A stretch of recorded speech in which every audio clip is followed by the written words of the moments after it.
2000 வருஷத்துக்கு முன்னாடி ஒரு சமண பெண் துறவி இந்த இடத்துல நோன்பு இருந்து அவங்களோட உயிர் போயிருக்குங்க. அவங்களோட கல்வெட்டு இதுதான்.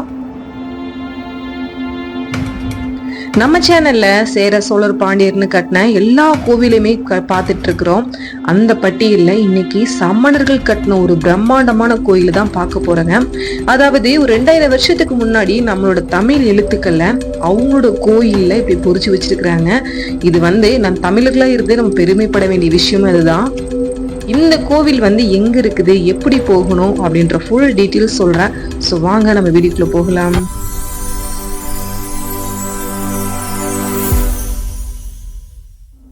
நான் உங்கள் பவி தீபக். இன்னைக்கு என்னன்னா, சமணர்கள் கட்டின சமணர் கோவில் தான் நம்ம பார்க்க போயிட்டு இருக்கிறோம். இந்த கோவில் 2000 வருஷத்துக்கு முன்னாடி கட்டினது அப்படின்ற மாதிரியும் சொல்றாங்க. கிட்டத்தட்ட பாத்தீங்க அப்படின்னா ஒரு 1500 வருஷத்துக்கு மேல கட்டின கோவில் எல்லாத்தையுமே தொழில்துறை கட்டுப்பாட்டுல தான் பராமரிச்சுட்டு வந்துட்டு இருக்கிறாங்க. கரெக்டா நாங்க அந்த கோயிலுக்கு போயிருந்தப்போ கேட் க்ளோஸ்ல தான் இருந்துச்சு. அப்ப நாங்க பக்கத்துல எல்லாம் கேட்டோம். கோவில் க்ளோஸ்ல இருக்குங்க, சாவி ஆட்டை வாங்குறது அப்படின்ற மாதிரி எல்லாம் கேட்டோம். அவங்க என்ன சொன்னாங்க அப்படின்னா, இந்த கோவில் பக்கத்துல ஒரு 3 குடும்பம் மட்டும்தான் இருக்கிறாங்க. அதாவது சமணர்களை சார்ந்த 3 குடும்பம் மட்டும்தான் இருக்கிறாங்க. அவங்கள்ட்ட சாவி இருக்குங்க, நீங்க வாங்கி ஓபன் பண்ணிக்கங்க, இல்ல அவங்களே ஓபன் பண்ணி விட்டு சுத்தி காட்டுவாங்க அப்படின்ற மாதிரியே சொன்னாங்க. நான் அவங்கள போய் கூப்பிட்டோம். அவங்க ஓபன் பண்ணி விட்டாங்க. இந்த கோவில் கரெக்டா எங்க இருக்குன்னு பாத்தீங்கன்னா, ஈரோடு மாவட்டம் பெருந்துறை வட்டம் விஜயமங்கலம் அப்படின்ற ஊர்ல தான் அமைஞ்சிருக்குங்க. நீங்க இப்ப திருப்பூர்ல இருந்து வர்றீங்க அப்படின்னா ஒரு 24 கிலோமீட்டர் டிஸ்டன்ஸ்ல தாங்க லொகேட் ஆயிருக்கு இந்த கோவிலுங்க. அப்புறம் அந்த கோவிலுக்கு உள்ள போறதுக்கு முன்னாடி பாத்தீங்கன்னா ஒரு பெண் சிலை மாதிரி நிறைய செதுக்கி வச்சிருந்தாங்க. உண்மையாவே பிரம்மாண்டமா இருந்துச்சுங்க. இந்த கோவில் கிட்டத்தட்ட நம்ம சேனல்ல போற எல்லா கோவில் விலாகுமே பாத்தீங்க அப்படின்னா தொழில்துறை கட்டுப்பாட்டுல உள்ள கோவில் தான் போட்டுட்டு இருக்கிறோம்.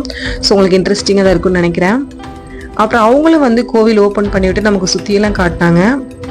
உண்மையாவேங்க சமணர்கள் நம்ம தமிழ்நாட்டுல இவ்வளவு பெரிய கோவில் கட்டியிருக்கிறாங்க அப்படின்றது நம்ம பெருமைப்பட வேண்டிய விஷயம்தான்.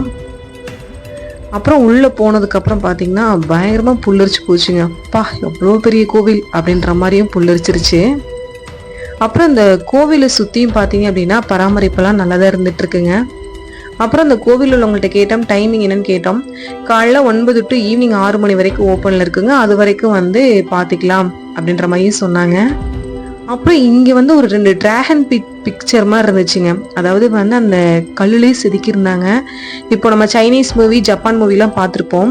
அதுல எப்படி டிராகன் வருமோ அதே மாதிரி இதுலயும் செதுக்கியிருந்தாங்க. ஒருவேளை இதுக்கு அதுக்கு லிங்க் இருக்குமான்னு தெரியல, பட் பார்த்த வரைக்கும் அப்படிதான் இருந்துச்சு. இதுல ஒரு 2 யானை இருந்துச்சுங்க. 2 யானை சண்டை போடுற மாதிரிலாம் இருந்துச்சு. இந்த கோவில்ல அதோட கலைகளை உத்து பார்த்தோம் அப்படின்னா ஒவ்வொன்றுமே ஒவ்வொரு அர்த்தத்தை சொல்ற மாதிரிதான் இருந்துச்சு. அதாவது இதை பத்தி படிச்சவங்களுக்கும் இதை பத்தி நல்லா தெரிஞ்சவங்களுக்கும் தெரியும் இது ஒவ்வொன்றும் எதை குறிக்குது அப்படின்னு சொல்லிட்டுங்க. நம்ம எல்லாருக்குமே பாத்தீங்க அப்படின்னா சரவண பெலகோலா அப்படின்ற பிளேஸ் தெரிஞ்சிருக்கும். அங்க கோமாதீஸ்வரர் அப்படின்ற சிலையை நிறுவிய சாமுண்டராயனோட தங்கச்சி என்ன பண்றாங்கன்னா இந்த கோவில நோன்பு இருந்து அவங்களோட உயிர் போயிருக்குங்க. அந்த கோவில பராமரிச்சு பாத்துக்கிறவங்க சொன்னாங்க. நம்மள்ட்ட என்ன சொன்னாங்க அப்படின்னா, இங்க மூலவர் யாருன்னு கேட்டா அவங்க என்ன சொன்னாங்கன்னா 8வது தீர்த்தகரான சந்திரபிரபா தான் இங்க மூலவரா இருக்கிறாங்க அப்படின்ற மாதிரி நம்மள்ட்ட சொன்னாங்க. என்னாச்சு அப்படின்னா கொஞ்ச நாளைக்கு முன்னாடி அந்த சந்திரபிரபா இருக்காங்க இல்லைங்களா, அவங்களோட சிலை திருட்டு போச்சு அப்படின்ற மாதிரி நம்மள்ட்ட சொல்லியிருந்தாங்க.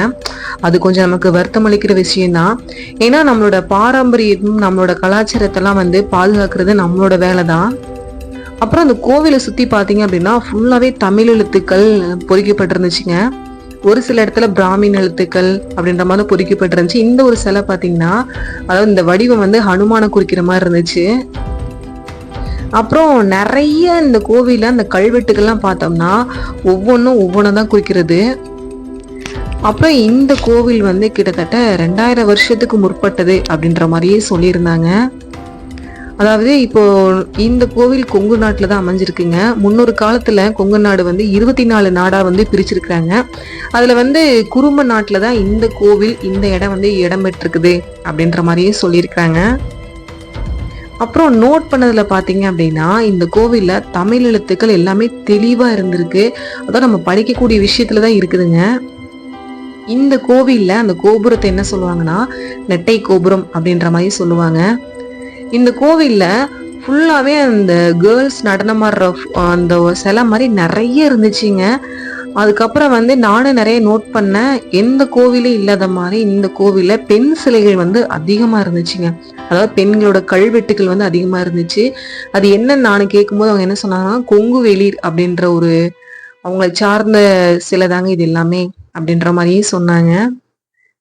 அப்புறம் இந்த கோவில்ல அந்த கல்வெட்டெல்லாம் பாத்தீங்கன்னா, அந்த மிருகமெல்லாம் வந்து டிஃப்ரெண்டா இருந்துச்சுங்க. இப்ப நமக்கு தெரிஞ்சதெல்லாம் புலி, சிறுத்தை, சிங்கம் அப்படின்ற மாரி வந்து விலங்கு தெரிஞ்சிருக்கும். ஆனா யாளி, அப்புறம் ஒரு சில விலங்குகள்லாம் வந்து நம்ம பார்த்திருக்கவே மாட்டோம்.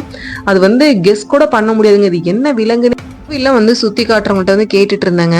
அதாவது இங்க இருந்து சமண துறவிகள்லாம் என்னாச்சு, எங்க போனாங்க அப்படின்ற மாதிரியும் கேட்டோம். அவங்க என்ன சொன்னாங்கன்னா, கேரளால வயநாடு சைட்ல வந்து அதிகமா போய் எல்லாரும் செட்டில் ஆயிட்டாங்க. பேலன்ஸ் இருக்கிறது நாங்க ஒரு 3 குடும்பம் மட்டும்தான் இருக்கிறோம். நாங்க தான் அந்த கோவில்ல வந்து பராமரிச்சு பார்த்துட்டு இருக்கிறோம் அப்படின்ற மாதிரி நம்மள்ட்ட சொன்னாங்க. இன்னொரு பியூட்டி என்ன அப்படின்னா, நம்மளோட நன்னூல் எழுதிய பவனந்தி முனிவர் இருக்காங்க இல்லைங்களா, அவங்க பிறந்த ஊரும் இதுதான். இங்க நிறைய கல்வெட்டு இருக்குங்க. உங்களுக்குலாம் லைஃப்ல ஒரு டைம் வந்து டைம் இருக்கு அப்படின்னா இந்த மாதிரி கோவிலை வந்து சுத்தி பாருங்க. ஏன்னா 2000 வருஷத்துக்கு முன்னாடி கட்டு நம்ம தஞ்சாவூர் கோவில போய் நம்ம எவ்வளவு சுத்தி பாக்குறோமோ, அது மாதிரி இந்த மாதிரி கோவிலையும் வந்து நம்ம சுத்தி பார்க்கும் போதுதான் நம்மளோட பாரம்பரியம், கலாச்சாரம் எல்லாத்தையும் நம்ம வந்து தெரிஞ்சுக்க முடியும். சமண மதன்றது வடநாட்டுல இருந்து தான் தமிழ்நாட்டுக்கு வந்திருக்கு அப்படின்ற மாதிரி சொல்றாங்க. சந்திரகுப்த மௌரியர் என்ன பண்றாருன்னா, அவரோட குருவை கூட்டிட்டு தென்னிந்தியால இருந்து 3000 சீடர்களோட வந்து சமண மதத்தை வந்து போதிச்சிருக்கிறாரு. அப்புறம் நான் அங்க இருக்கவங்கள்ட்ட கேட்டேன், டூரிஸ்ட்ல ஏன் அதிகமா வருதுலன்னு கேட்டேன். அவங்க என்ன சொன்னாங்கன்னா, சமணத்தை சார்ந்த சமணத்துறைகள் எல்லாருமே வந்துட்டு தான் போயிட்டு இருக்காங்க அப்படின்ற மாதிரியும் சொன்னாங்க. கண்டிப்பா உங்களுக்கு டைம் இருந்தா இந்த மாதிரி பிளேஸ் விசிட் பண்ணி பாருங்க. நம்ம சேனலை பிடிச்சிருந்தா ஒரு லைக் பண்ணி, ஷேர் பண்ணி, சப்ஸ்கிரைப் பண்ணுங்க. அடுத்த வீடியோல சந்திக்கலாம். பாய்.